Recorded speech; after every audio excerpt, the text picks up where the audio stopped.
Welcome back, Shalligators. Well, we're here to talk Taylor Swift. I mean, don't worry, we're not gonna talk too much about her because I know people are like, bleh, at like Taylor's saturation point. I feel like I know more about her than I do about my friends' lives at this point because the breathless, mouth foamy, breakneck pace with which the media is documenting every single thing this woman does. First, like, I mean, we've been dealing with this the entire NFL season, right? It goes back there. I don't even know when that season starts, the fall. It feels so much longer than this. First, it was the Eras Tour. Then it was her and Travis. Then it was the Super Bowl. She's gonna go to the Super Bowl. Then they were on vacation. And now, of course, her album, The Tortured Poets Department, is out. And so it's just like, ugh, it's just this bukkake of Taylor Swift at all times. And I just don't know how much more I can do. So I'm gonna rant about her album because I honestly think it deserves a bit of a shred, bit of a rant, bit of a shred. And then we're gonna talk about the thing that inspired not just this album, but her double album. She put out 2 albums within 24 hours, which, and we're gonna get into this, I think is way too much. A situationship. That's what drove all of this creation for Taylor, seemingly. Now, as we know, Taylor has gotten out of a 6-year relationship with Joe Alwyn, who looks like a British lion. Does he not look sort of like Simba-like? And she was always talking about how blue his eyes are. His eyes are so blue. We fucking get it. Is there anything beyond that? Possibly no, because he doesn't seem to be a real factor in the inspiration in this album. And there's some theories why. Maybe she respects him too much. He was listed as a songwriter and previously, and you know, who is the inspiration? Yes, it's not the British lion. It's the British orthodontist textbook before picture, Matt Healy. This man inspired 20+ songs by one of the world's greatest living songwriters. Girl, Taylor. But this is the thing. Situationships will fuck you up. They're a ghastly parasite that comes into your brain and starts working all the controls, and before you know it, you don't know who you are anymore. And on one hand, I think this albums, whatever this thing is called, is sort of a lesson in hope because it's all about how broken she was from this month-long fling with a man who has these teeth that were coming towards her body in various places. How brokenhearted she was. But then look who she's with now. Our favorite golden retriever, Travis Kelce, who I like more than any of these guys.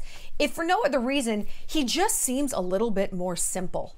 Like a simpleton, like Simple Jack, I don't know, a little bit. But sometimes, and that's the thing, you come out of these situationships or full-on relationships with the like dark, tortured poets, and you're like, you know what? A golden retriever, man? Okay. That sounds fine. And you know what? If you have watched the guys that you've loved, if you've gotten out of a relationship and suddenly this like amazing, dark and stormy guy, you know, the complicated man who you dated, he goes for like, what? Like a Pikachu of a woman. I mean, maybe that makes a little bit more sense now.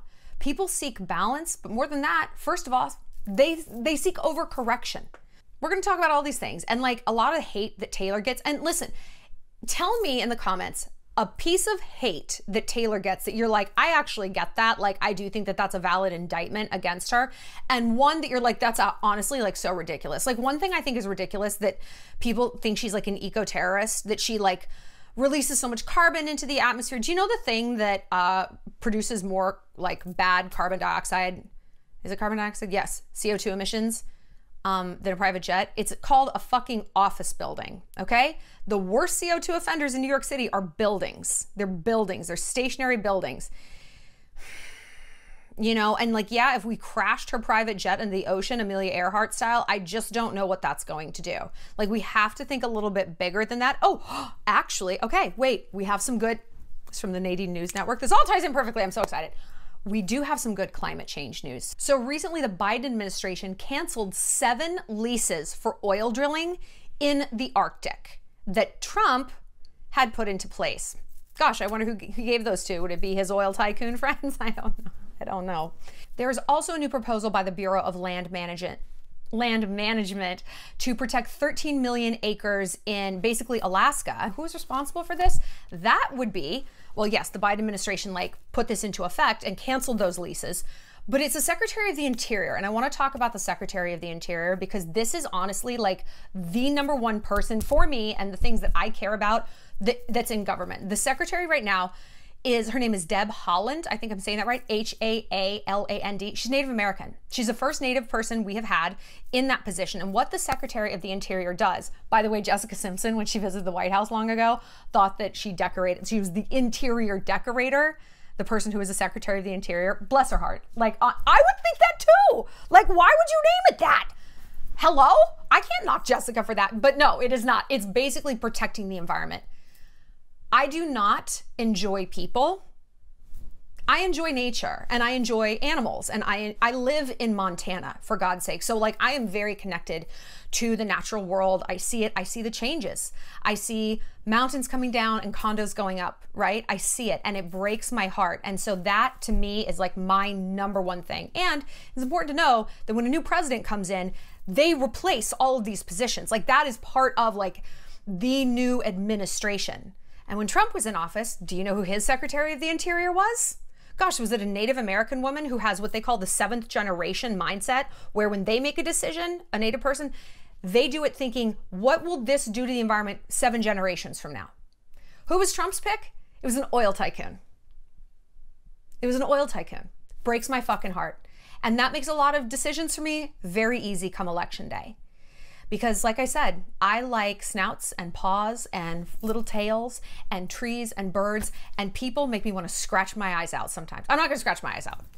I'll scratch their eyes out. I'm not scratching my eyes out. My eyes are gorgeous. Anyway, just thought you would like to know that those Arctic drilling leases have been canceled. And I think that that's a really amazing thing. I just wish we were spending money to clean up our oceans, to protect our environment, instead of on weaponry. It's getting... I don't know. It's getting a little old. It's getting a little old. Anyway.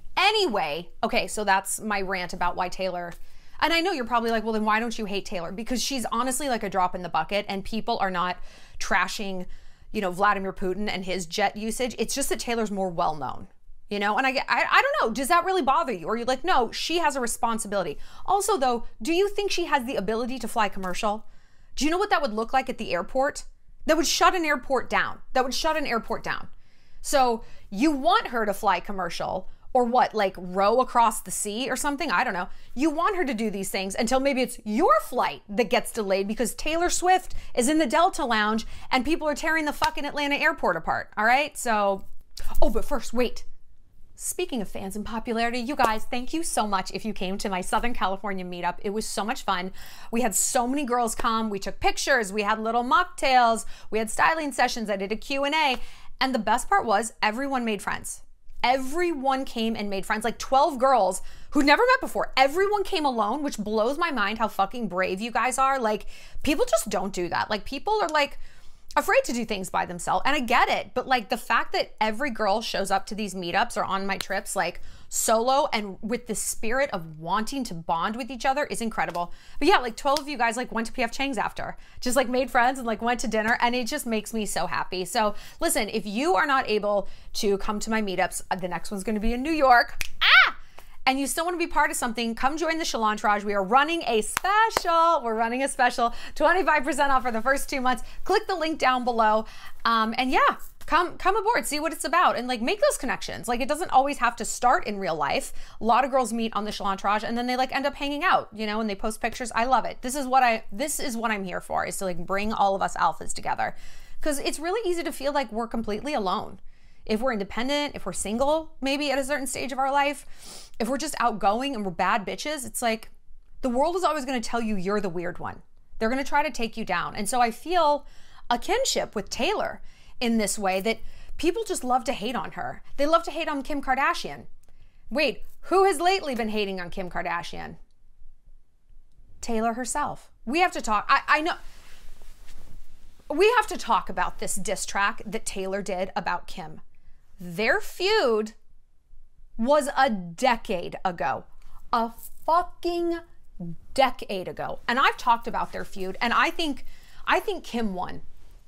I think Kim won. Like, was Kanye completely wildly out of line for, number one, storming the stage when Taylor won that award? Absolutely. Like, disgusting. Barack Obama called him a jackass. Accurate. Like, too mild even. Was Kanye disgustingly out of line to do that naked wax figure of Taylor in that video and say, I made that bitch famous? Yeah. Here's my problem.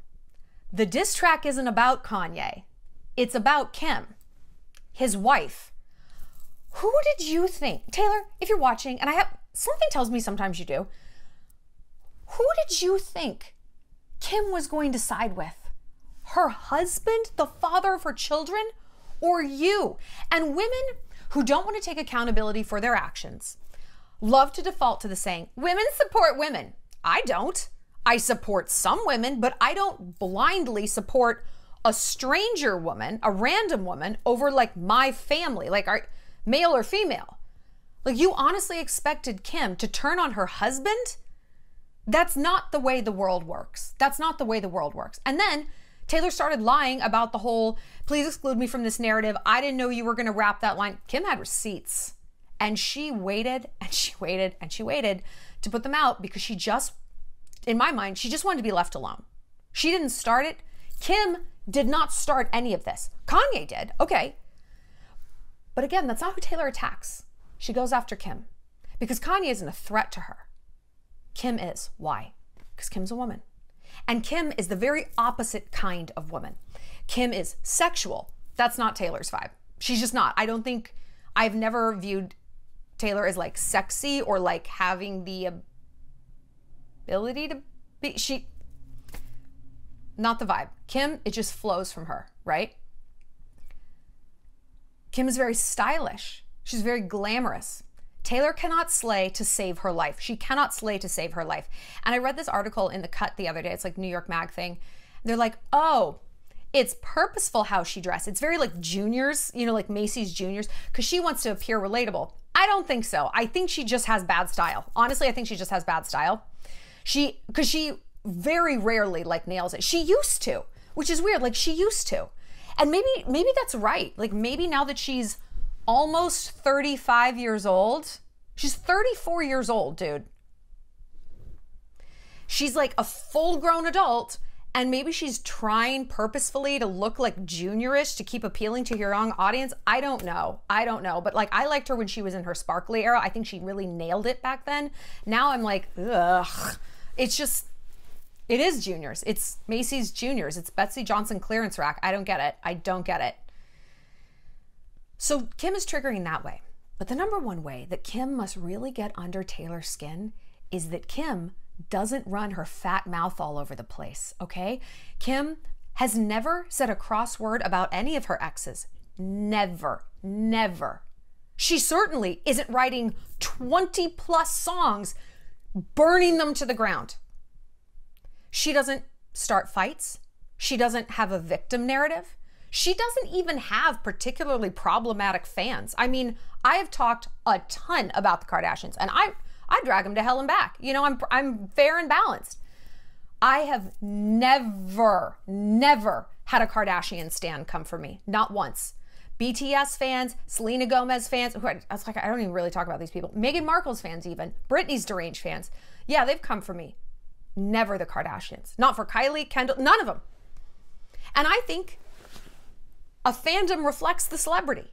I do. I mean, I look at the girls who follow me. They are bad bitches. They are so upwardly mobile and ambitious and put together and outgoing and fearless. And I'm like, amazing. That reflects on me. And I'm like, oh, I hope that that's how people see me. I look at Britney's fans. I look at Selena's fans. I'm like, you get the fandom you deserve, girl. Okay? And Taylor's fans are vindictive and petty. And someone said once, Taylor Swift makes music for people who've never gotten over anything ever. Yeah. Like, whose biggest hardship is that Target was out of their favorite Stanley Cup color. Yeah, I would agree with these things.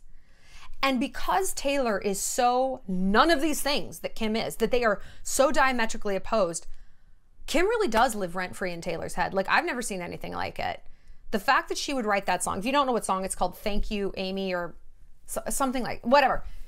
It's something with Amy, and it's like Taylor will make a code, like a child could crack this, where she'll capitalize certain things to spell out the word. And the word she capitalized and spelled out was Kim. And people are like, no, the song's about Karlie Kloss. Then why'd she basically title it Kim? Even if it's about Karlie Kloss, why is her name in your mouth also? It's just, I guess I'm just getting a little tired of this. I think overall her album is, if you didn't know anything about Taylor, I think the album would be mid at best. It's very sonically, musically, it sounds the same. Like, is it many songs? Is it one long song? Are you the new Dave Matthews? Like, I can't tell the difference. Like, every song is the same. Some don't even have a chorus. There are no bops. There's no like, that's the song of summer. The way Sabrina Carpenter came out with Espresso and like flattened us all. Like, it's incredible. Taylor, I'm like, what are these songs? They're just like, ah. She's 2 feet too far from the microphone. And my mom made a really good point, actually. She's like, how is she going to perform these in a stadium? It's like, I never thought of that. Like, these aren't like fearless. Like, they're not like songs that you like sing in the audience, you're dancing and everyone's feeling it. You're like, oh, I'm in a cafe in the 90s and smelly cats on after me. It's kind of a nothing burger. And after you unpack, oh, who are these songs about? Then it's definitely a nothing burger. If that mystery doesn't appeal to you, then this album might not either. She is an incredible lyricist. She is. Sometimes she's veering into like overly specific territory. I just don't know that the word racist needs to be in a song. I don't know that the word alcoholic needs to be in a song. Like, can we have some metaphors?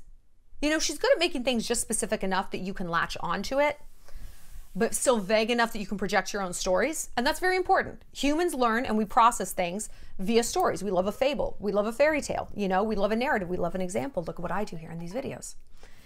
But I just don't think Taylor nailed it. I don't know. I don't think this is a very good album at all. Not at all.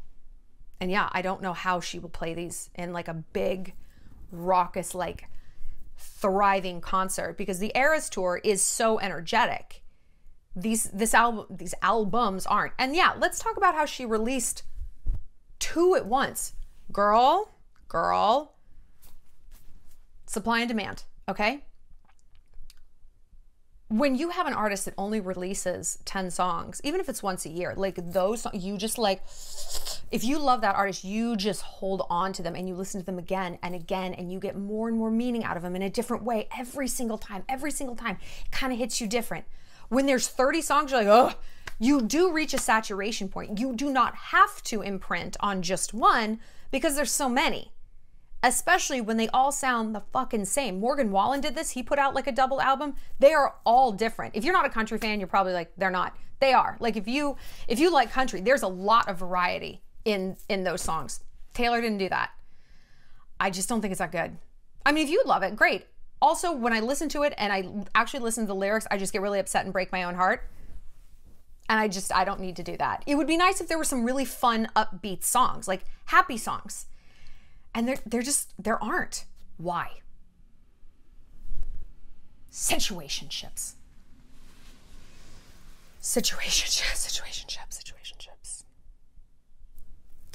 I remember, because I did a video on it, like honestly, probably 8 years ago.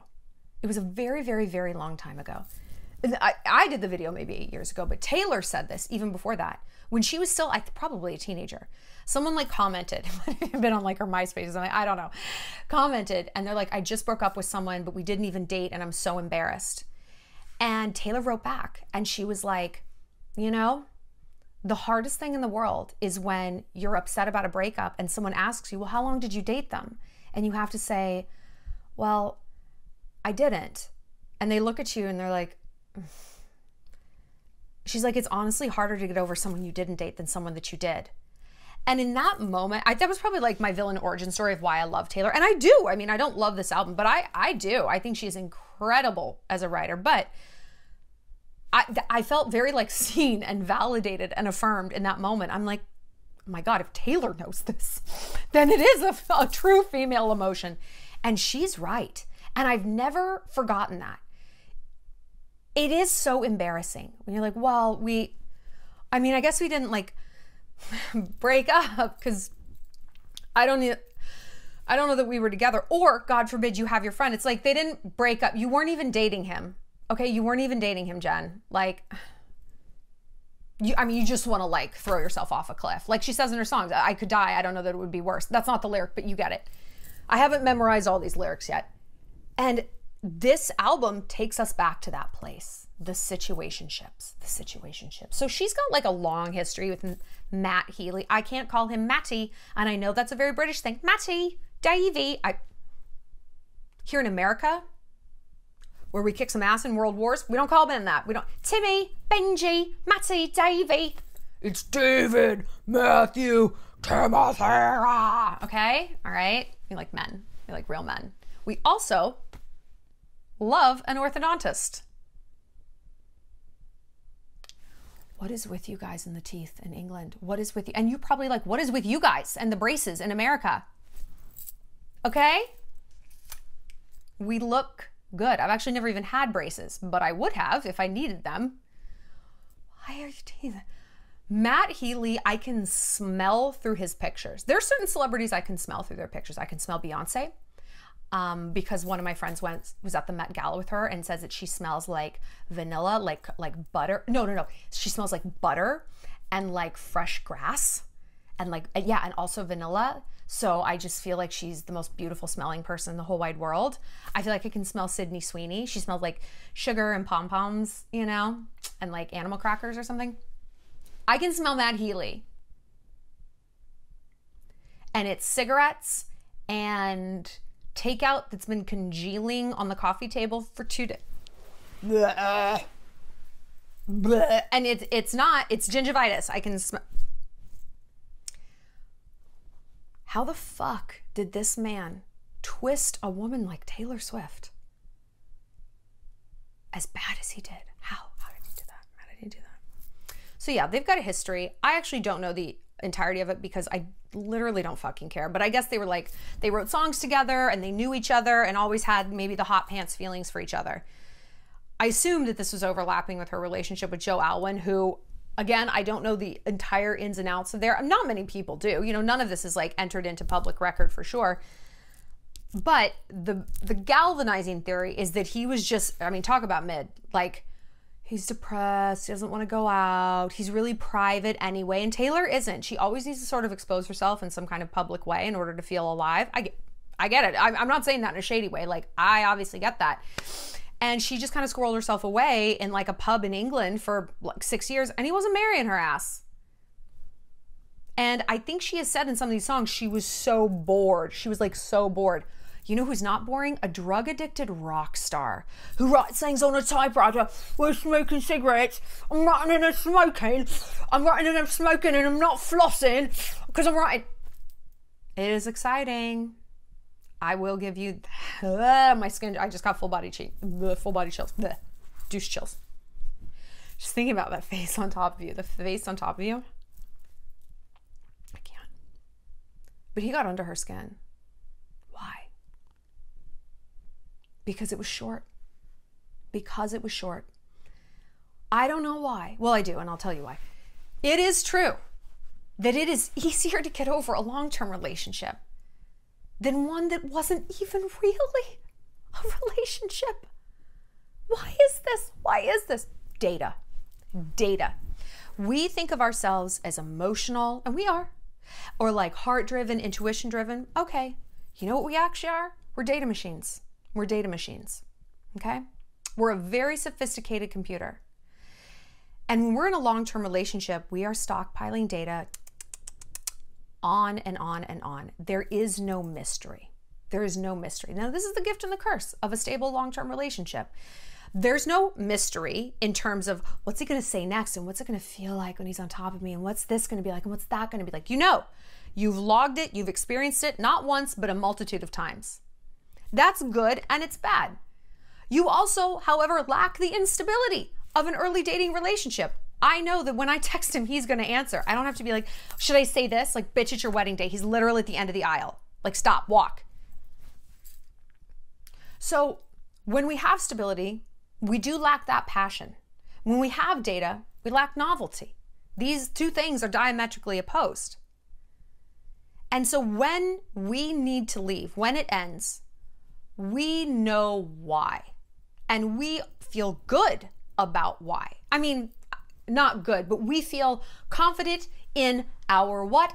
Our ability to predict. And what are we? We're the computer. We are the risk machine. We're the risk machine. Everything comes back to that, right? Isn't that crazy? When I left my marriage, and I married a wonderful person, a wonderful man. We were not a great fit for each other. We have very different personalities. And you know, that's tough. You know, sometimes opposites attract. Actually, statistically, no, they really don't. Not for very long.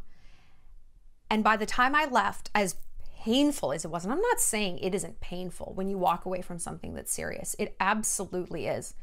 But there is clarity. There's clarity. And my risk machine said, if you stay in this marriage, I know what next year's going to look like, and next year. And maybe I don't. I know that it might get worse. I don't know how much worse, but I don't think things are going to get better. I don't think suddenly he's going to be the life of the party. I don't think suddenly he's going to want XYZ where I want ABC. I had the data. And when I would be like, I can't do this, my risk machine would come up and say, hey girl, though, you have the data, okay? There's no more fantasy. There's no more novelty. You know what you got, and you know why it doesn't work. Because you've tried, that didn't work. He's tried, that didn't work with me. You have the data. In a situationship, its very definition is typified by a lack of clarity, a lack of boundaries. The all-consuming, nightmarish, throbbing question of, what are we? The worst question to ever have to ask a man. Is it not? Like, is it not the most humiliating question? I don't ask it. I don't. I will maybe ask, where do you see us going? What are we? Again, skin crawl, like a full skin crawl. I hate it because I've been in so many situationships where I didn't get the answer I wanted, and usually I didn't get an answer at all. I got deflection. I'm a bad texter. I'm just working through some things right now. I'm really busy at work. Okay. And I've done some research on situationships. You know, I love old people. I hate them. Because their advice is, well, don't get in one in the first place. Thank you, Linda. Thank you, Linda. Oh my God, really? That's so funny because I just signed up for a situationships app. You boomer fuck. Like, I know that.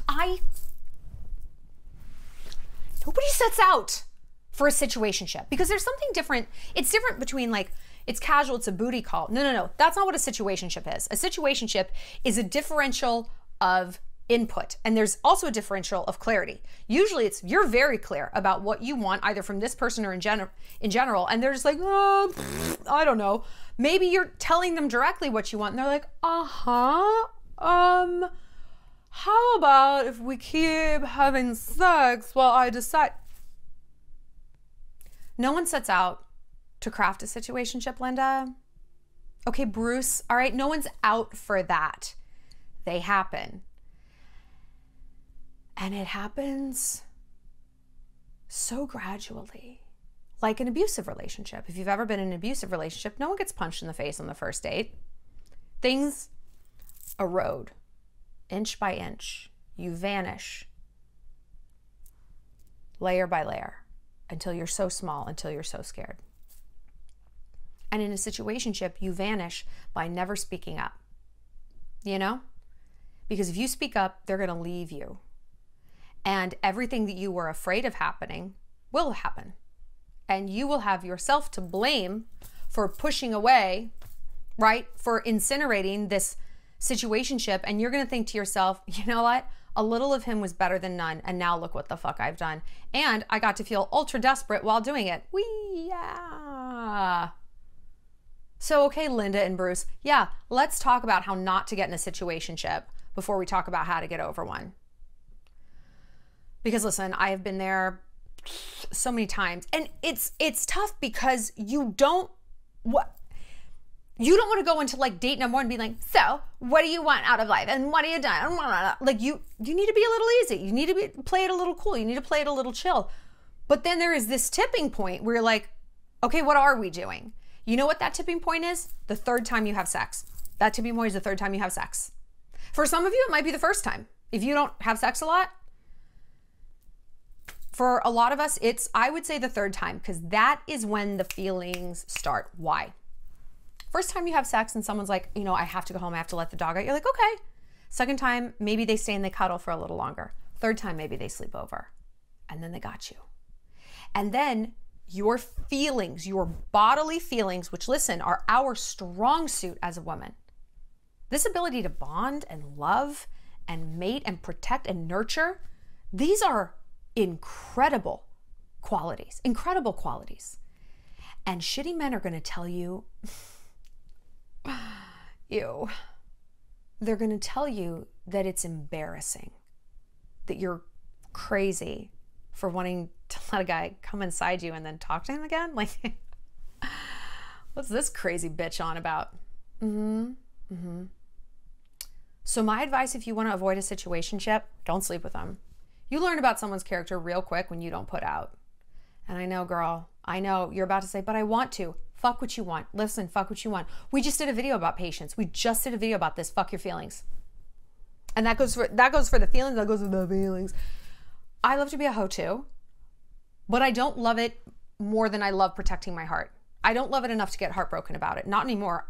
I used to, or whatever, or thought that I could like fuck a guy into loving me. I can't. And listen, I got to tell you, I'm good at it. And if anybody could, I can't. Okay. So don't try it. Don't try it.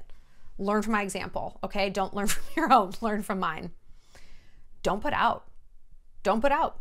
And he is therefore not going to be able to be like, shocked, fake shocked, and gaslight you when you're like, yeah, I don't sleep with people unless I know that this is going someplace legitimate.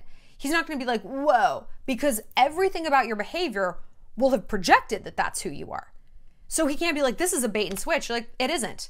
And you will be able to see if that's the game he's trying to run on you, because your feelings aren't in it in the same way they will be when you give it up. I hate that this is true, but it is. Let me tell you something, girl. You probably have not overridden 10,000 years of female urges to bond with the person you're having sex with. I'm sure you are incredibly sweet and bright and evolved. No one's that evolved. Not for long. Not for long.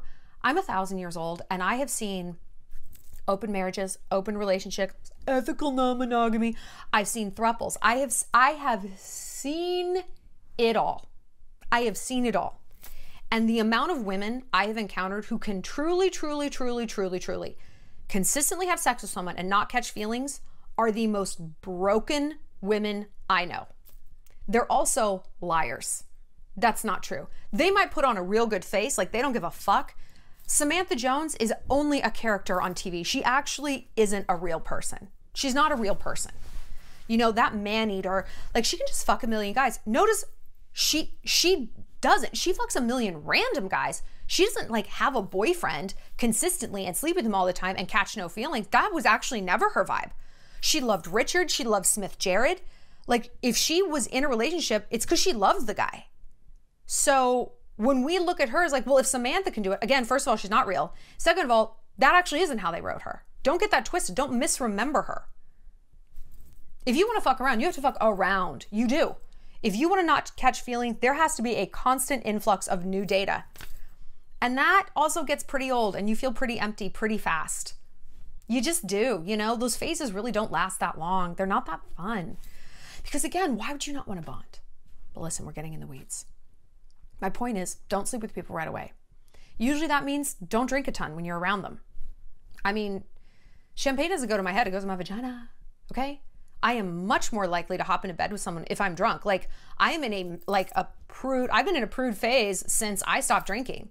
Like I am very judicious about who I sleep with because it's like I am evaluating you stone cold sober at every turn, you know? So I made people wait a very long time until I'm pretty pretty sure about who they are. And you know what? Even then, we can miscalculate. They can piss us off. We can still do it too soon.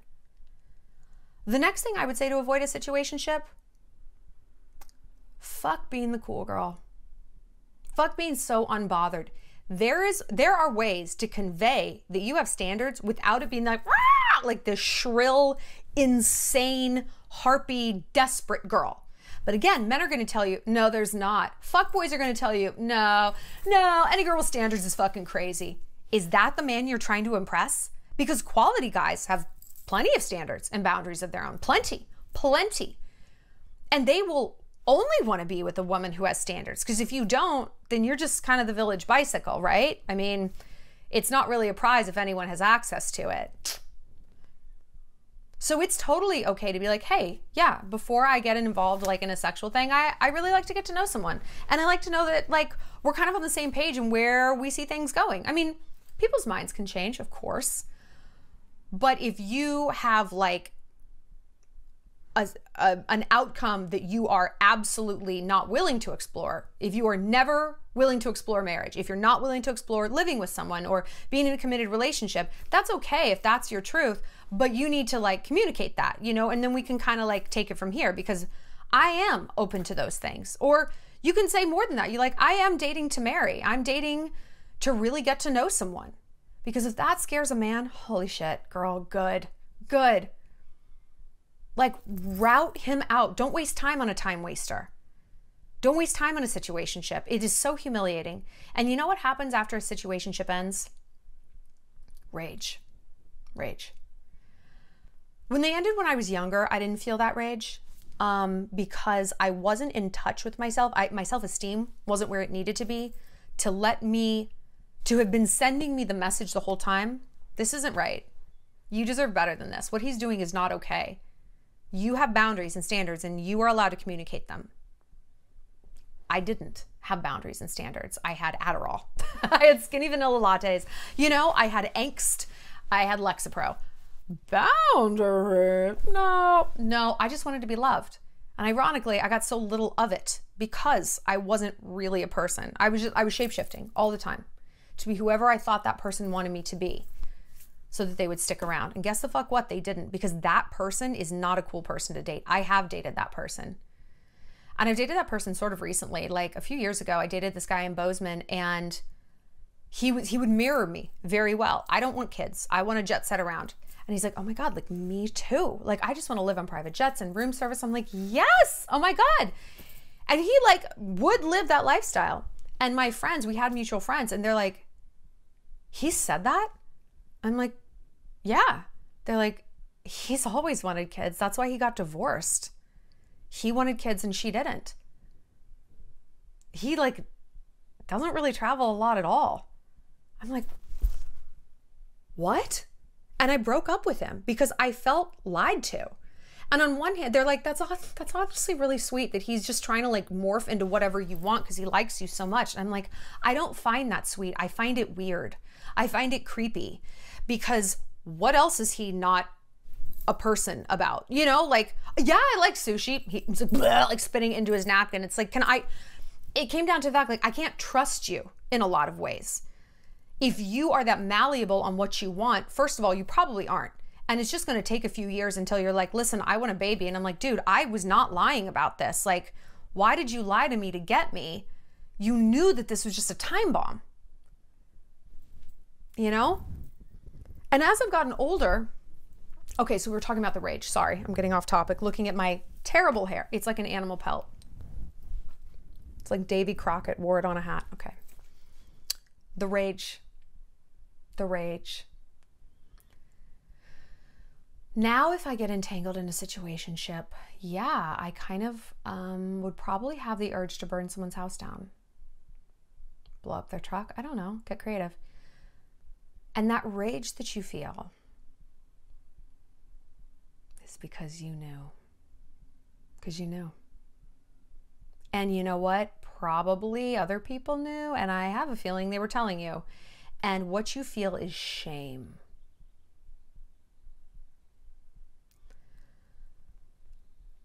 What you feel is shame. Because you did know better. And a situation can sometimes, situationship can be just the annihilation of all of your self-work, right? Like, oh, I thought I was an upstanding person. I thought I had standards and I could communicate, but I'm a chicken shit and I can't. And I thought I could do this and I thought I could do that. But evidently, when the chips are down, no, I can't. I will grovel and vanish to hold on to someone. It's great. That's a wonderful way to think about myself. And let me tell you something.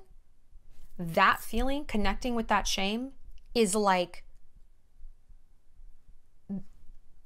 difficult to get to. That's if you're actually doing the work. That's what you uncover. That's your pot of gold at the end of the rainbow, is a shame. What you feel initially and overwhelmingly is just catastrophic loss. Catastrophic. And of course you feel embarrassed because people are telling you you should feel embarrassed. They dated for 2 weeks. What has happened to her? I get it. I get it. Because why? Why is this so painful? A situationship ending is so painful because it exists in possibility. It exists in myth and in fantasy. And you know what a fantasy is? Perfect and malleable and constantly shifting to whatever it is you need.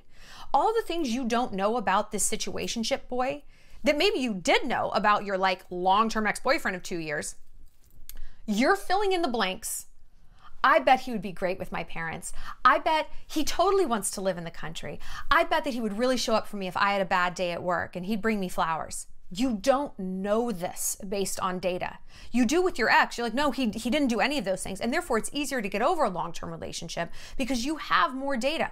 This new guy, the situationship, you don't know. And so your mind, your hopeful heart and your imagination is filling in the best possible version of who he might be. And when he takes that away, he doesn't just take away himself. Because again, the data you have about him is honestly fairly limited. And he's been presenting the best possible version of himself. What he takes away is the future. He takes away hope. And how do we get over that? How do we compartmentalize that? How do we act like we don't care? It's brutal. It is brutal. But I think the way to get over a situationship is to go back to data. You have all this data about like your ex of 2 years or whatever. You know what he's like. You know too much of what he's like. Write down the things you're going to miss about your situationship and check in with yourself and be like, is this actually true? I miss the way he was so supportive. Was he? Or was his supportiveness actually, he was a distraction and he existed and we had so much fun on dates? But when I think about it and I was actually talking to him about work, was he listening? Did he have good advice? Was he like, gosh, like that sucks, oh my God. Did he give a fuck or was he just kind of a warm body? And hey, maybe you're like, no, he was honestly really supportive. Okay, fine. He did check that box, objection sustained. There's more than those boxes, okay? What was he like around your family? Did he have long-term goals? Did you have compatible hobbies? Did you have compatible belief systems? And if you genuinely don't know, you got to be really honest with yourself. And that's going to help. That's going to help. I recently had to get over a situationship and I'm like, but we were so compatible. We were so compatible. We loved, like, we were just like twins. And I'm looking back and I'm like, were we? Because we never went to a party together. We never mingled with each other's family or friends. We never got in a fight at an airport. It's like, I assume he would handle these things great because of the things he was handling great. It is literally a psychological thing called the halo effect, where you extend with a few positive data points with someone, you extend it to absolutely everything. I mean, we know this is true psychologically with just how people look. We attribute more positive things to attractive people than ugly people. I'm sure she's nice. I'm sure she's kind. Nah, she just actually has great tits. You know? And if we have actual data, like, oh my God, he's amazing with my dog. I know he'd be great with my mom. You actually don't know that. You don't know that. You hope that. You hope that. Now hold on here. You want me to tell you how I know he wouldn't be great with your mom or great with your sister or your best friends or at a party? Do you know how I know that he wouldn't be? Because he's not great with you. And you're the primary. Do you want a man who's better with your friends than with you? Better with your mom than with you? He's not great with you.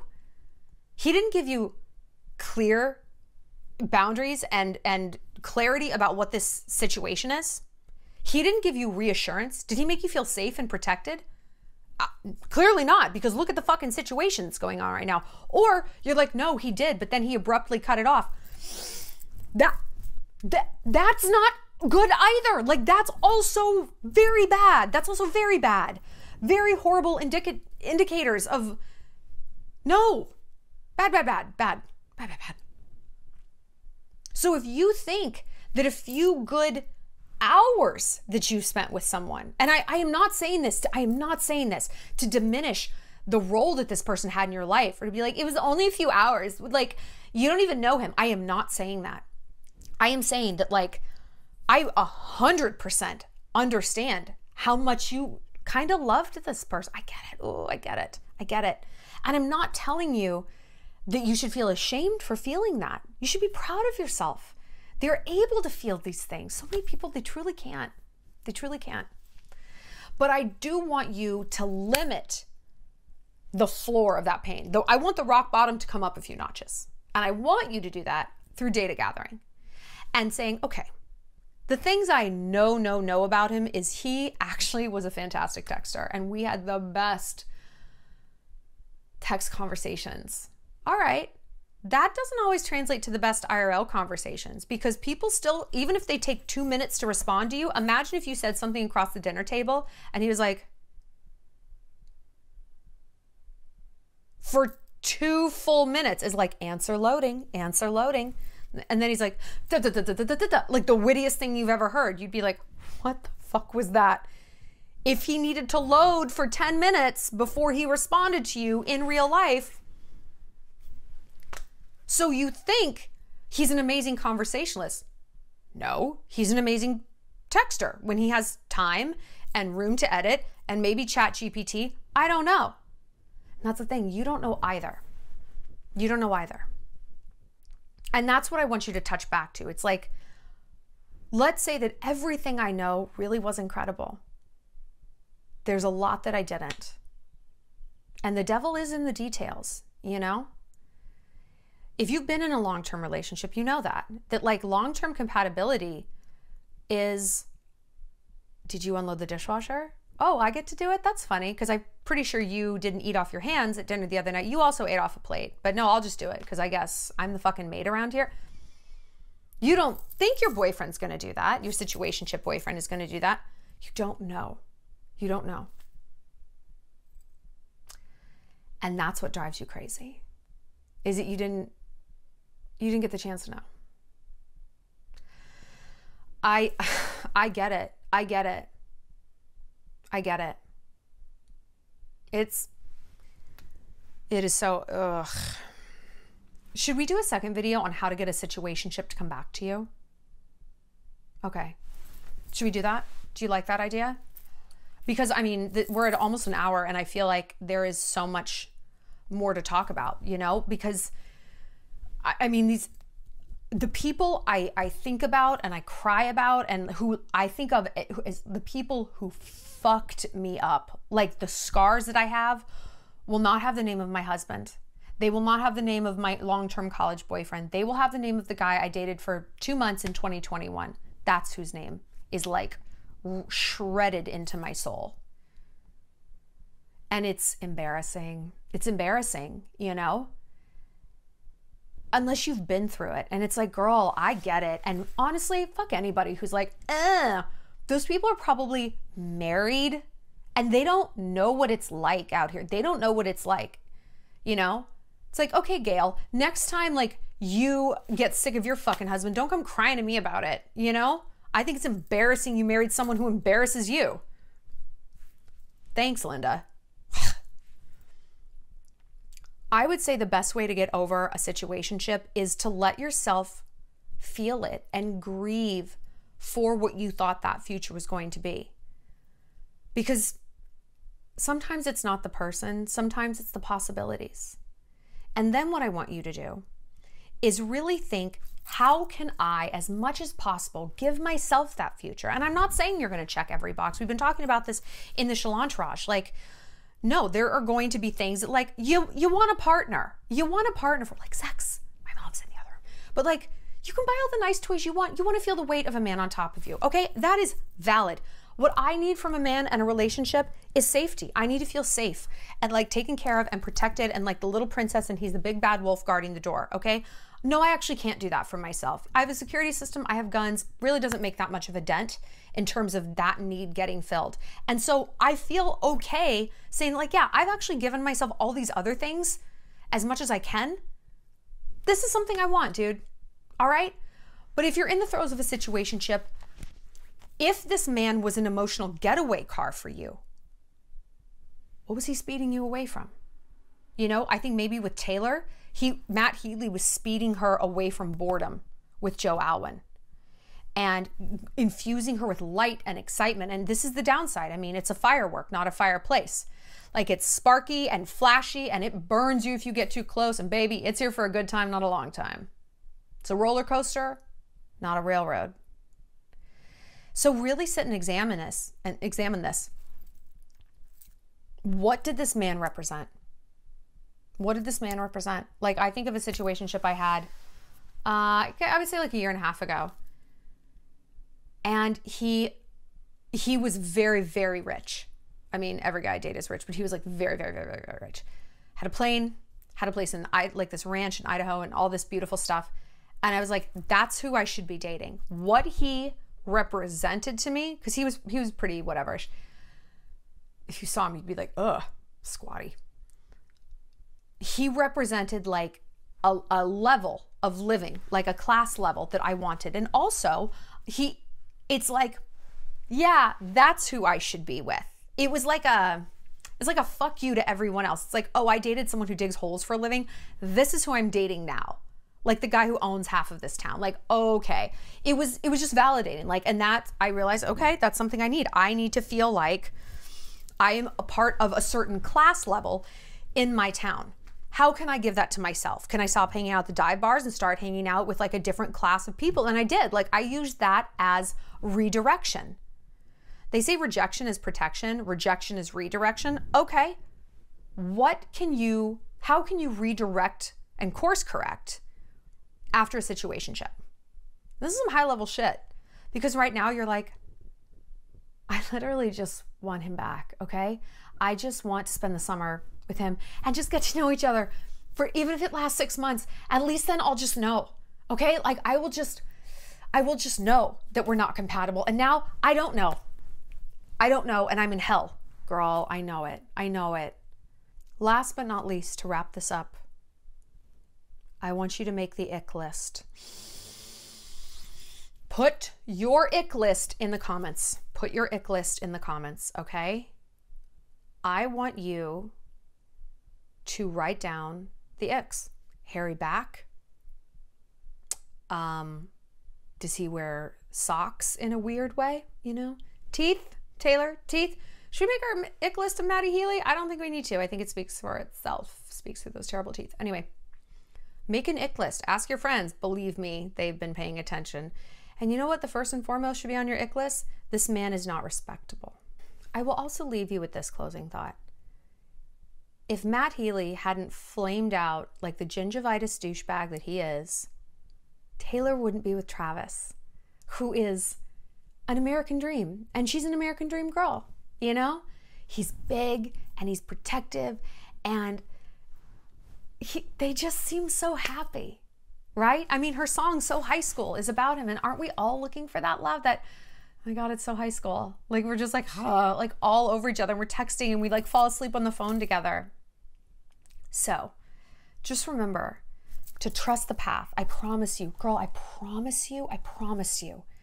This isn't your last shot at love. And this man was not the gateway to that. He's not the gateway to your future. He isn't. He's not your soulmate. I know right now it feels like he is. He's not. Because if he was, he'd still be here. And he would adore you.